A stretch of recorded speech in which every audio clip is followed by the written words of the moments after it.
Todas, ante todo, junto con el equipo de historia, ya con los profes Miguel, Juana y Caro, queremos felicitarlos, de verdad felicitarlos por el esfuerzo que supuso rendir este simulacro, por el empeño que le pusieron, el esfuerzo, ¿ya? Y queremos ayudarlos un poco y darles los tips relacionados con las respuestas correctas a las consultas, a las preguntas, ¿ya? En este caso, lo que vamos a revisar nosotros es la parte de democracia y ciudadanía, ya que desde la pregunta 18 en adelante, y también la parte de territorio y población. ¿Ya? Entonces, eh, la pregunta 18, ya relacionada con el ítem de democracia y ciudadanía, tenía una pequeña lectura, ya era más que nada comprensión lectora.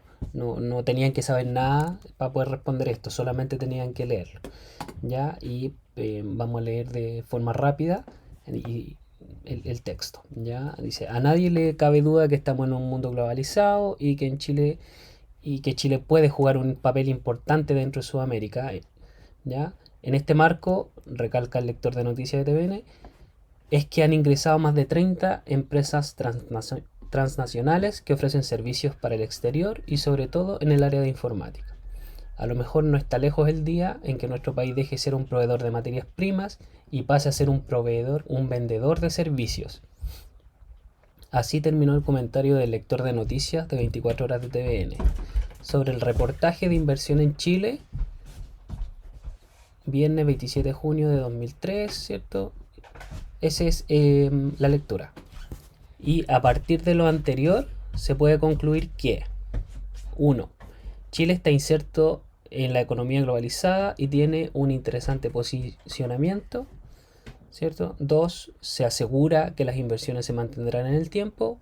3. Chile se puede convertir en un importante actor en el mercado de servicios para el exterior. ¿Ya? Y todo esto está basado en la lectura que está arriba. Entonces, si recapitulamos un poco, ¿ya? Vamos revisando. Pues la primera dice, Chile está inserto en la economía globalizada y tiene un interesante posicionamiento. Está claramente dicho acá, así que yo la marcaría como verdadero. ¿Ya? La segunda dice, se asegura que las inversiones se mantendrán en el tiempo. Por lo menos yo no lo vi en ninguna parte del texto. ¿Ya? Entonces esa la marcaría como falsa. Y 3, Chile se puede convertir en un importante actor en el mercado de servicios para el exterior. Eso también está claramente mencionado abajo. ¿Ya? Entonces, yo veo que la 1 y la 3 son correctas. Veamos si es que hay una opción que indica que la 1 y la 3 son las correctas. Entonces, solo 1, solo 2, solo 3, 1, 2, 1 y 3. Entonces, yo marcaría la E, ¿ya? Es la que veo como correcta. Como les indicaba, no es necesario que sepan nada de lo que hemos pasado. Comprensión lectora, ¿ya? Esta pregunta, en cambio, sí va o sí tiene relación con materia que se va a pasar en un futuro. Ya no se ha pasado todavía, pero que se va a pasar. Y es relacionada con lo mismo, ya con el tema de las economías abiertas. Eh, y la pregunta es, ¿la pérdida de protagonismo de los estados no solo ha dado paso a las empresas transnacionales que controlan el circuito de relaciones comerciales, financieras y productivas a nivel mundial, sino además ha provocado el surgimiento de una serie de bloques cerrados al comercio internacional? 1, 2, un derecho de tipo internacional que transciende las soberanías nacionales. Y 3, la desaparición de organismos internacionales de tipo públicos. Ya, analicemos esta pregunta. Si bien no es materia que todavía hemos pasado, analicemos y tratemos de entender de qué es lo que estábamos preguntando. ¿Ya?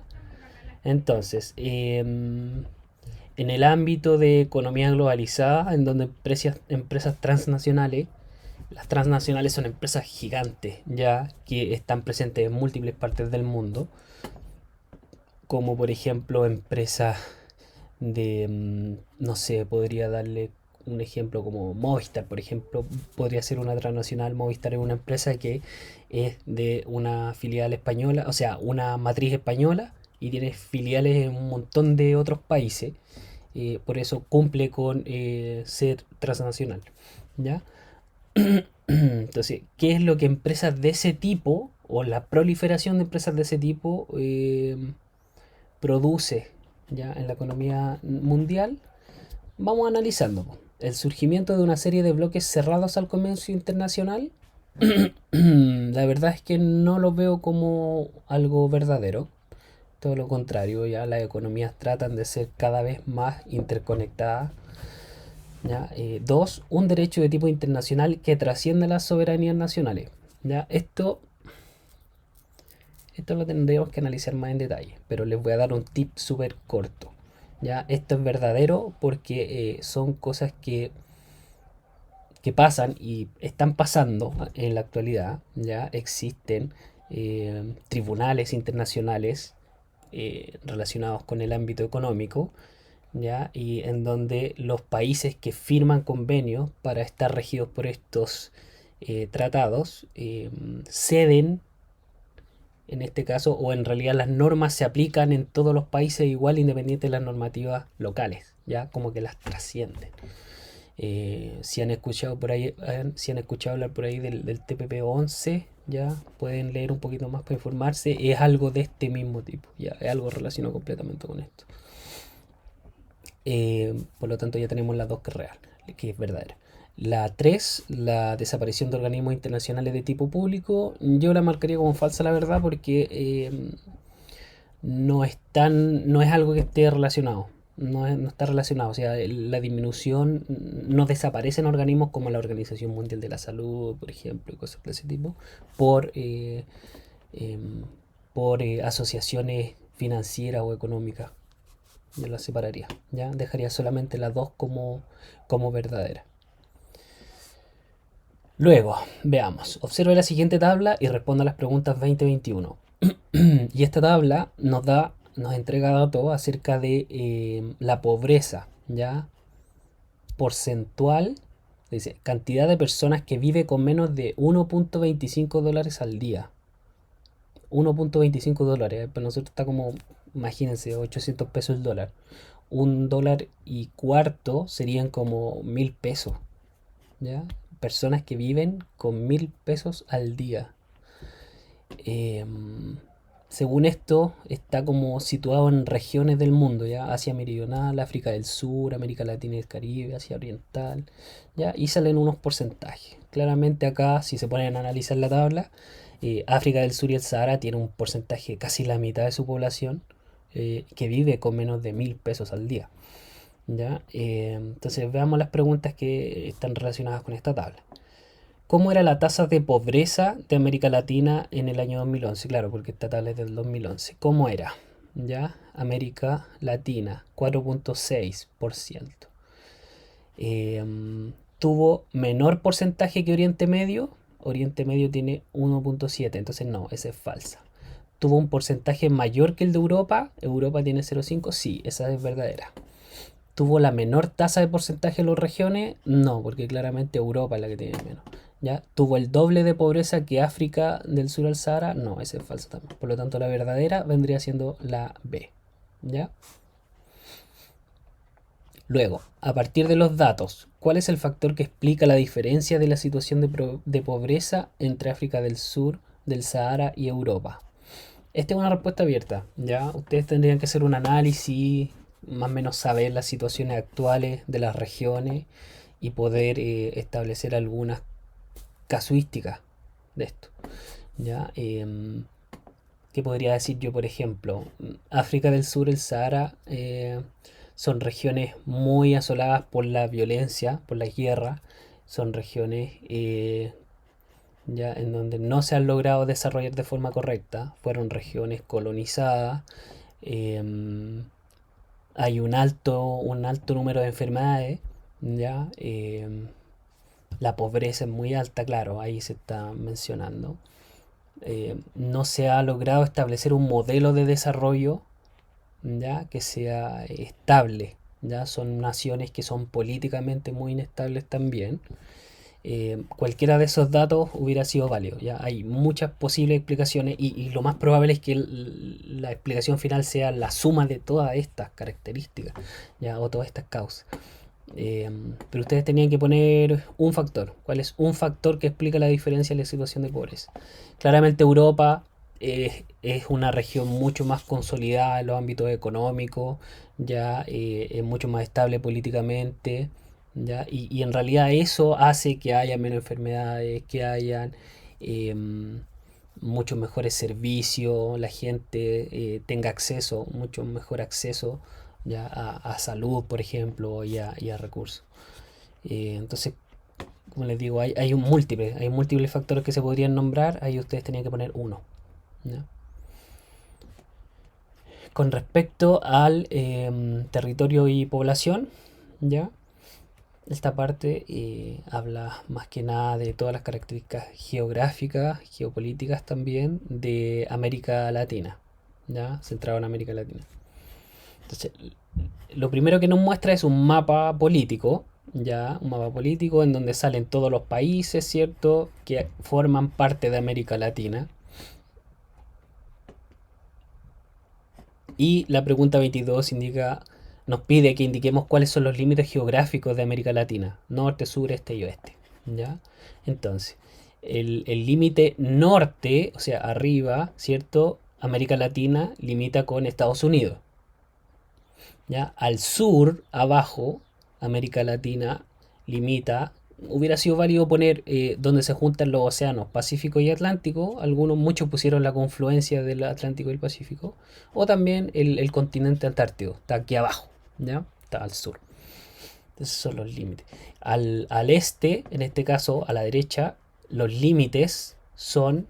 No hay como un país que limite, sino que está el océano. ¿Ya? Y este océano que está acá en toda la costa del lado derecho es el océano Atlántico, ¿ya? Atlántico Norte, Atlántico Sur, pero él es el Atlántico.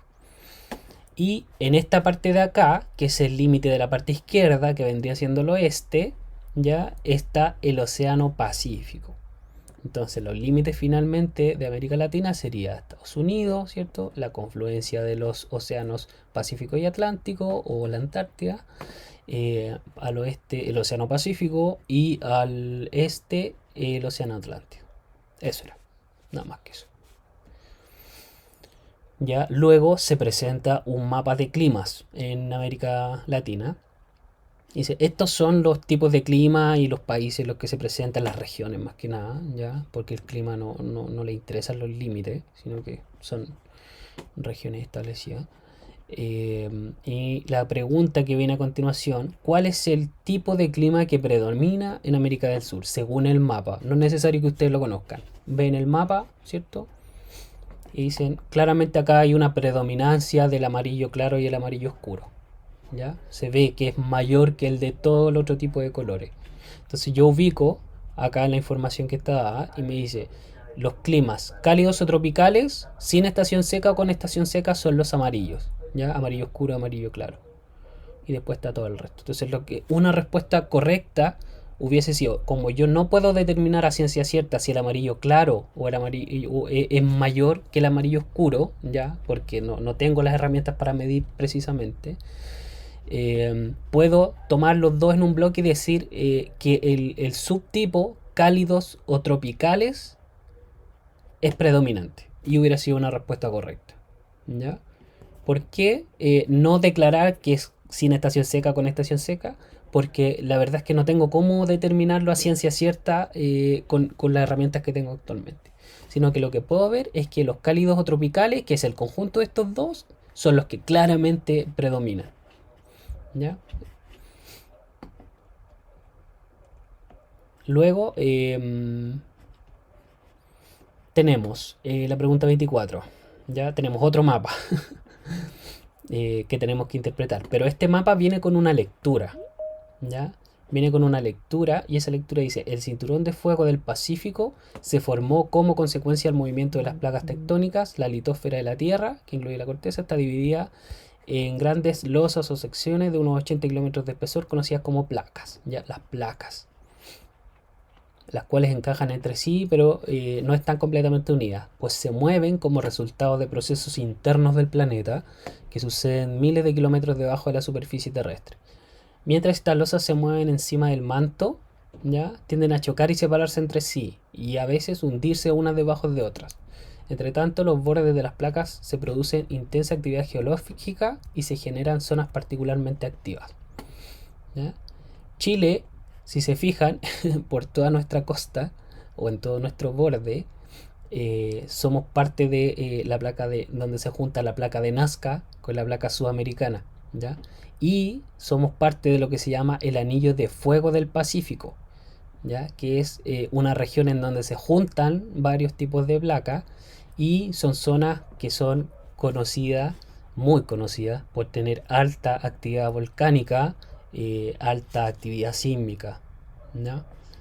Por eso en nuestro país existen muchos volcanes y también hay muchos temblores y muchos terremotos. Entonces, ¿cuál de las siguientes alternativas son, según tu conocimiento, consecuencias de que nuestro país se encuentre en el límite del anillo de fuego o cinturón de fuego del Pacífico? ¿Ya? Vamos analizando la alternativa. Mayor ocurrencia de terremotos o temblores, mayor número de volcanes, climas más cálidos y menor número de habitantes. ¿Ya? La primera yo creo que no hay duda de que sí es correcta, ¿ya? Mayor número de ocurrencia de terremotos y temblores. La segunda también, mayor número de volcanes, ¿ya? Porque yo lo mencioné. El hecho de que estemos en el cinturón de fuego hace que exista un gran número de volcanes y también mucho movimiento sísmico. Pero el punto de climas más cálidos no tiene mucha relación con eso. Si lo piensan bien ustedes, el cinturón de fuego atraviesa todo Chile. Pero resulta que nosotros tenemos climas muy secos en el norte y climas muy húmedos en el sur. Entonces tendrá una relación el tema del anillo de fuego con el clima. Uno podría pensar que no, ¿cierto? Y relacionado con el menor número de habitantes, también difícilmente relacionable. Si bien yo podría pensar de que al ser un país más, no sé, entre comillas, peligroso, sísmico, existan menos personas, pero no existe una relación, la verdad. ¿No? No existe. Entonces la respuesta correcta acá sería la A y la B. Entonces la A y la B son la respuesta D, así que la marcaría como correcta. Por último, se presenta una tabla, ¿ya? Y esta tabla es más que nada para que nosotros hagamos una reflexión, un análisis acerca de por qué pueden producirse algunos fenómenos ya relacionados con la población. Entonces, observa la siguiente tabla de datos, ya, y responde a la pregunta planteada. Entonces nos muestran países, nos muestran la tasa de natalidad por miles, tasa de mortalidad por miles y la tasa de crecimiento anual de la población en porcentaje. Y nos pregunta a qué factores puede atribuirse que las tasas de crecimiento de Chile, Argentina y Uruguay sean más bajas aun cuando poseen una baja tasa de mortalidad. Tasas de crecimiento de Chile, Argentina y Uruguay, si se fijan, está en la parte baja de la tabla. Y esta parte baja de la tabla, o sea, los mayores números de población o de crecimiento de población está en Guatemala, por ejemplo, en Bolivia, ¿ya? Y estos números en la parte de abajo de la tabla son mucho más bajos. Entonces, ¿a qué pueden atribuirse? La verdad es que hay muchas posibles causas al cual podría atribuirse este tema del crecimiento. Muchas, la verdad. No hay una sola, ¿ya? Podríamos ver el tema de que quizá a alguien podría haberse le ocurrido el tema del costo de la vida. Ya son países muy caros para vivir, por ejemplo. Sale muy caro vivir, por lo tanto no puedo darme el lujo de tener 5 hijos si es muy cara la vida. Puede ser también el mayor acceso a educación. Ya las personas estudian más, por lo tanto empiezan a tener hijos a una edad mucho más tardía. Por ahí leí entre sus respuestas, que fue bastante interesante, el acceso a los anticonceptivos, ¿ya? El acceso a los anticonceptivos también puede ser una causa, ¿ya? En países como Uruguay, Argentina y Chile, que tienen mayor acceso a medicamentos y a tratamientos médicos, claramente el acceso a anticonceptivos puede ser una causa de que la tasa de crecimiento de la población sea más baja, ¿ya? ¿Qué otro tipo de cosas podría ser? Normalmente cuando los países empiezan a desarrollar, económicamente, ya las tasas de crecimiento o de natalidad empiezan a bajar. La gente empieza a tener menos cantidad de hijos, eh, lo empieza a tener a una edad más adulta, ¿ya? Si recuerdan o si hacen memoria, piensen en sus abuelos, en sus papás, cuántos hijos tuvieron, ¿ya? Tuvieron, no sé, 10 hijos, 5 6 hijos. ¿Cuántos hijos tienen ustedes? ¿Cuántos hijos tuvieron? ¿Dos o tres hijos? ¿Cuántos hijos tienen sus hijos? ¿Ya? Yo tengo uno, mi mamá tuvo cuatro, mi abuela tuvo 10. Se fijan, va como achicándose la cantidad de niños que tiene cada persona. Y la verdad, eso es lo que se pedía que se explicara en este caso. Aquí usted podría atribuir este tipo de fenómenos, ¿ya? De que a pesar de que uno pensaría de que al haber más recursos, estarían naciendo más personas, ¿ya? Normalmente es una curva completamente contraria, ¿ya? Es inversamente proporcional. En la medida que los países se van desarrollando, van naciendo menos personas en el país. Eh, por lo tanto, ahí hay responsabilidad de los gobiernos, ¿cierto?, de incentivar a que las personas tengan más hijos para sostener tasas de crecimiento y poder llegar, ¿cierto? Porque esto está muy relacionado con el crecimiento económico, la cantidad de personas que hay para poder generar riqueza, mayor riqueza en el país. En los países desarrollados normalmente empiezan a necesitar que gente de afuera llegue al país para poder suplir algunos puestos de trabajo porque no hay la suficiente cantidad de gente, ¿ya? Entonces está muy relacionado. Por ahí hay alguien que escribió, ¿cierto?, que podía ser culpa de eh, este fenómeno de la inmigración, ¿ya? La verdad es que todo lo contrario, ¿ya? Porque si usted lo piensa, si el país, o sea, si se está ocurriendo un fenómeno de migración es porque el país está necesitando tener más manos de obra, ¿ya? Si el país necesita tener más manos de obra es porque hay menos personas disponibles para hacer los trabajos, ¿ya? Por lo tanto, finalmente la migración viene a ayudarnos a solucionar un problema de falta de mano de obra. Eh, por lo tanto, en este caso no estaría relacionado. Pero todas las otras causas que mencionamos, sí, eventualmente, sí. Así que con esto damos por finalizada la revisión. Cualquier duda con respecto a las preguntas, estamos presentes en el chat. Tienen que escribirnos solamente y todo el grupo de profes de historia les vamos a estar respondiendo. ¿Ya? Nuevamente los felicitamos por atreverse a rendir el examen. Los animamos a que sigan estudiando, a que cualquier cosa recurran a nosotros y vamos, que se puede. Se puede. Muchos de sus compañeros que ya salieron este año dieron testimonio de que sí se puede. Así que usted anímese también, estudie mucho y las dudas que tenga, estamos los profes para ayudarlo. Eso chicos, un abrazo, que estén muy bien.